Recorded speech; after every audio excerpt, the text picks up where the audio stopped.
bienvenue. Devant moi, j'ai le tout nouveau Samsung Galaxy A36 qui vient de sortir et je vais vous présenter le déballage, un rapide aperçu des caractéristiques techniques ainsi qu'une comparaison avec la version haut de gamme de ce téléphone, à savoir le A56 avec quelques mentions de la gamme S.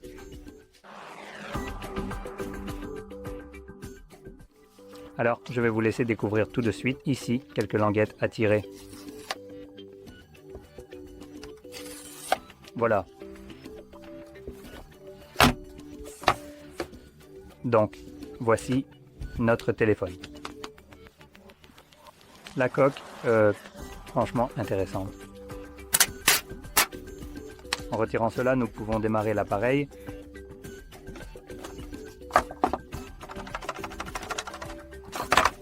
Ici, devant nous, se trouve notre câble de chargement que nous allons examiner ensemble. Ce câble de chargement est... Vous pouvez voir le câble de chargement type C vers type C et la paperasse, donc je ne vais même pas la sortir. Le manuel d'instruction ou guide de démarrage rapide et c'est à peu près tout. Donc, il y a quelques points que je voudrais souligner. Que ni le A36 ni le 56 n'avaient vraiment, à savoir une quelconque protection d'écran préappliquée, alors que la plupart des téléphones moins chers d'autres marques, qui ne sont pas Samsung ou Apple, sont généralement livrés avec un protège-écran déjà posé. Maintenant, Samsung, de son côté, dit simplement qu'il faut l'acheter soi-même. Donc, avec cela en tête, parlons du premier point, qui sera la qualité de fabrication de l'appareil. Alors, dès le départ, il y a un changement de qualité assez perceptible par rapport au A56, car le A56, si je le prends, est doté d'un cadre en aluminium, juste ici, et on sent tout de suite qu'il est plus robuste. Évidemment, si vous le faites tomber, il sera plus résistant, par exemple, à la fissuration de la vitre arrière, car je pense que c'est bien du verre ou de l'écran. Alors que ce téléphone-ci est équipé d'un cadre en plastique. Donc c'est clairement une différence notable que l'on ressent en main. Il donne une impression moins haut de gamme que le A56. Et à l'arrière, je suis presque sûr que c'est, oui, un dos en plastique. Oh non, désolé. En fait, c'est un dos en verre Gorilla Glass Victus Plus qui est aussi utilisé à l'avant. Donc c'est le même type de verre à l'avant et à l'arrière. Mais oui, on a un cadre et un corps en plastique et parlons de l'écran qui présente des bordures visibles, surtout si on le compare à quelque chose comme la gamme S. Maintenant, côte à côte, voyons s'il y a une quelconque différence au niveau des bordures. Alors, on dirait que à mes yeux, ça a l'air à peu près pareil pour être honnête. La seule différence que je peux voir, c'est que le cadre en plastique est un peu plus épais, enfin le cadre lui-même.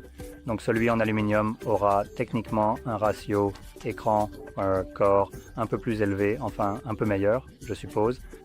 En gros, l'écran paraîtra plus grand par rapport à la surface totale, simplement parce que le cadre en aluminium est un peu plus fin que celui en plastique, à ce qu'il semble. Donc on peut un peu voir la différence côte à côte.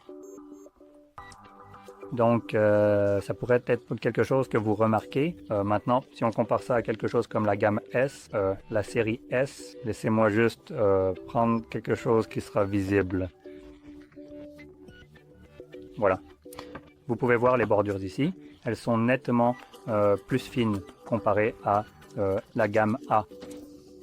Donc, l'écran ici est un écran Super AMOLED avec un taux de rafraîchissement de 120 Hz, une luminosité maximale de 1900 nits, un ratio écran-corps de 86,5% et une densité de pixels de 385 pixels par pouce, ce qui donne une résolution de 1080 par 2340 pixels. Et comme je l'ai mentionné précédemment, il s'agit du Gorilla Glass Victus Plus. Donc, le taux d'affichage ici, pour un appareil d'environ 400 $, est en fait plutôt bon. Cet écran sera vraiment agréable. Une chose qui manque ici, d'après ce que je vois, c'est une quelconque certification comme le HDR10+, dont l'A56 est effectivement équipé. Maintenant, si on retourne l'appareil, vous verrez la configuration de la caméra. Ici, dans ce design un peu étrange. Donc c'est la nouvelle approche de Samsung, probablement pour différencier la gamme S de la gamme A. Encore une fois, il suffit de le retourner et de voir à quoi ressemblent les caméras ici. Il y a aussi ce genre de cette arête ici où la saleté peut s'infiltrer en dessous. Il est possible que cela puisse être retiré, tout comme les petits objectifs ici, mais je suppose qu'on le saura quand Jerry s'en occupera. Maintenant, les caméras ici seront équipées d'un capteur grand angle de 50 mégapixels avec une ouverture f1.8. Ensuite, on a un ultra grand angle de 8 mégapixels et un macro de 5 mégapixels, ce qui je pense est le même que... Oh non, laisse tomber. Donc le A56 a en fait un ultra grand angle un peu plus grand. Il passe de 8 à 12 mégapixels. Donc si tu prends des photos en ultra grand angle, ça pourrait aussi être une meilleure option pour toi que la version moins chère de ce téléphone. Personnellement, je ne me soucie pas vraiment de l'ultra grand angle.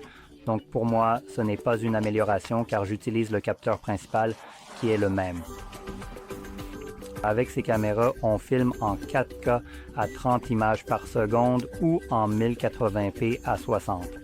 À l'avant, capteur large 12 mégapixels, ouverture 2.2, aussi 4K à 30 et 1080p à 30 uniquement.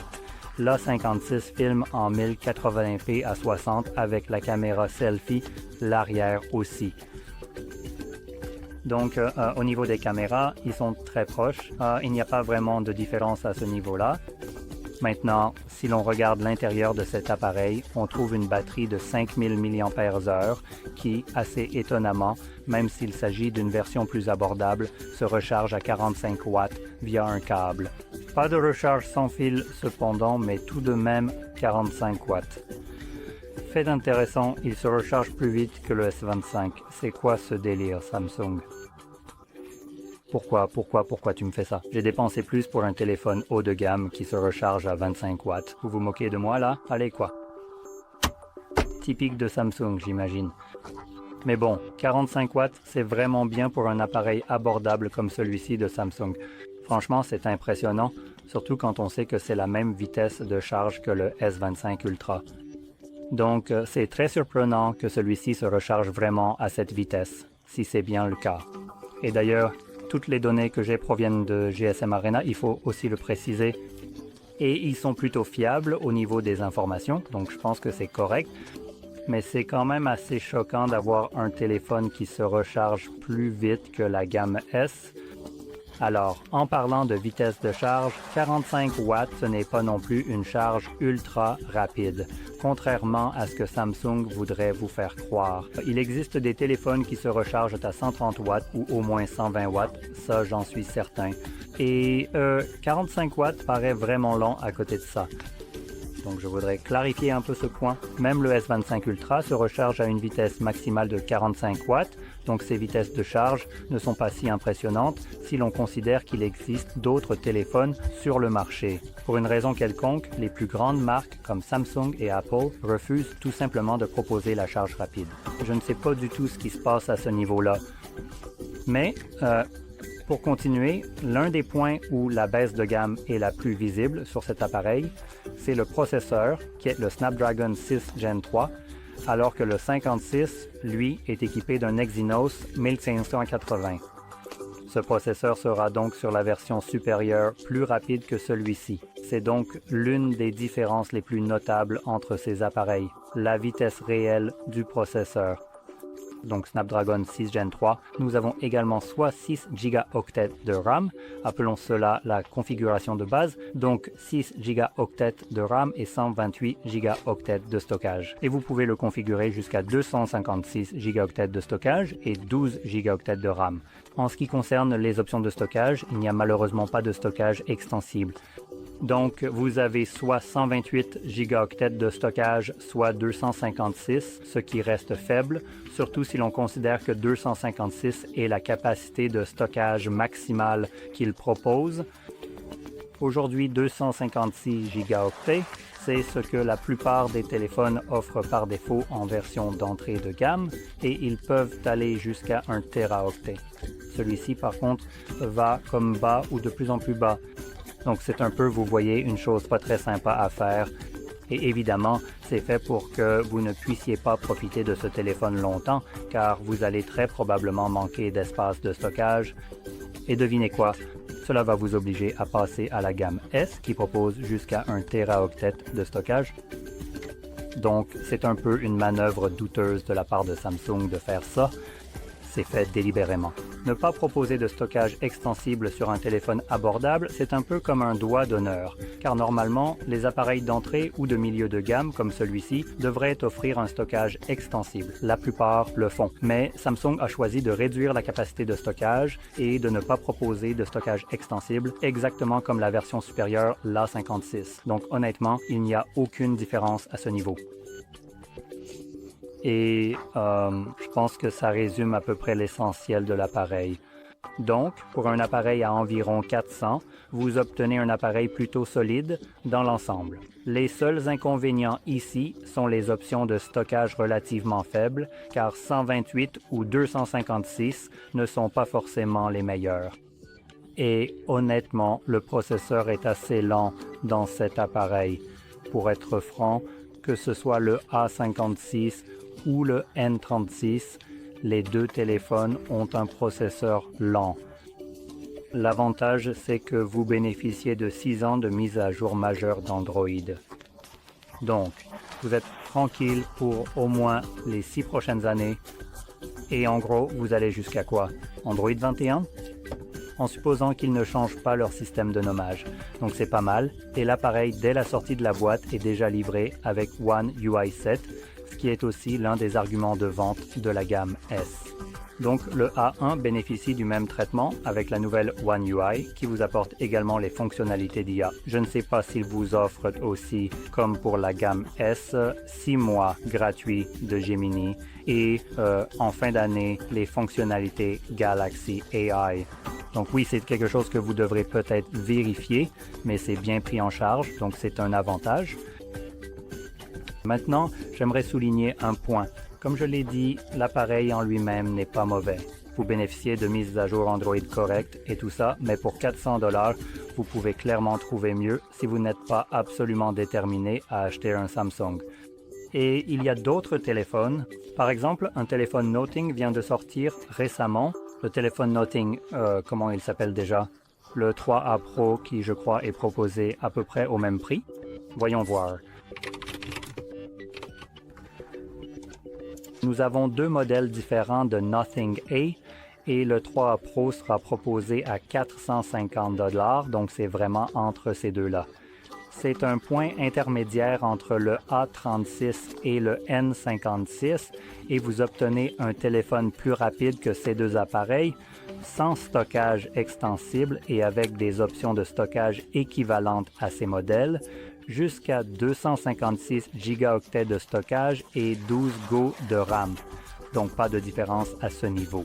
Mais là où il se distingue vraiment de la version Pro, c'est sur les appareils photo, avec un capteur principal grand angle 50 mégapixels f1.9 et un autre capteur 50 mégapixels f2.6, téléobjectif périscope 70 mm et 3 qui prend en charge un zoom optique 3 fois et un ultra grand angle de 8 mégapixels.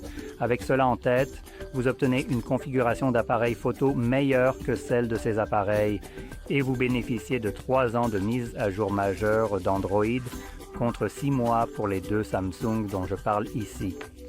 Mais c'est une très bonne alternative si vous n'êtes pas absolument déterminé à acheter un Samsung et vous cherchez quelque chose qui pourrait offrir un peu plus de rapidité et de meilleurs appareils photo. Donc, je vous recommande vivement d'y jeter un œil. Et si vous cherchez une option moins chère, le Nothing Phone 3A non Pro sera plus abordable puisqu'il coûte environ 330 $ américains. Il est aussi équipé de deux capteurs de 50 mégapixels, un grand angle et un téléobjectif, et propose des spécifications globalement très similaires. Seules les caméras sont un peu plus basiques que la version Pro. Je vous recommande vivement d'y jeter un œil si, comme je l'ai dit, vous n'êtes pas absolument déterminé à acheter un Samsung, car le Nothing Phone vous offrira un meilleur rapport qualité-prix. J'espère que vous avez trouvé cela très utile. Si c'est le cas, likez, abonnez-vous et merci d'avoir regardé.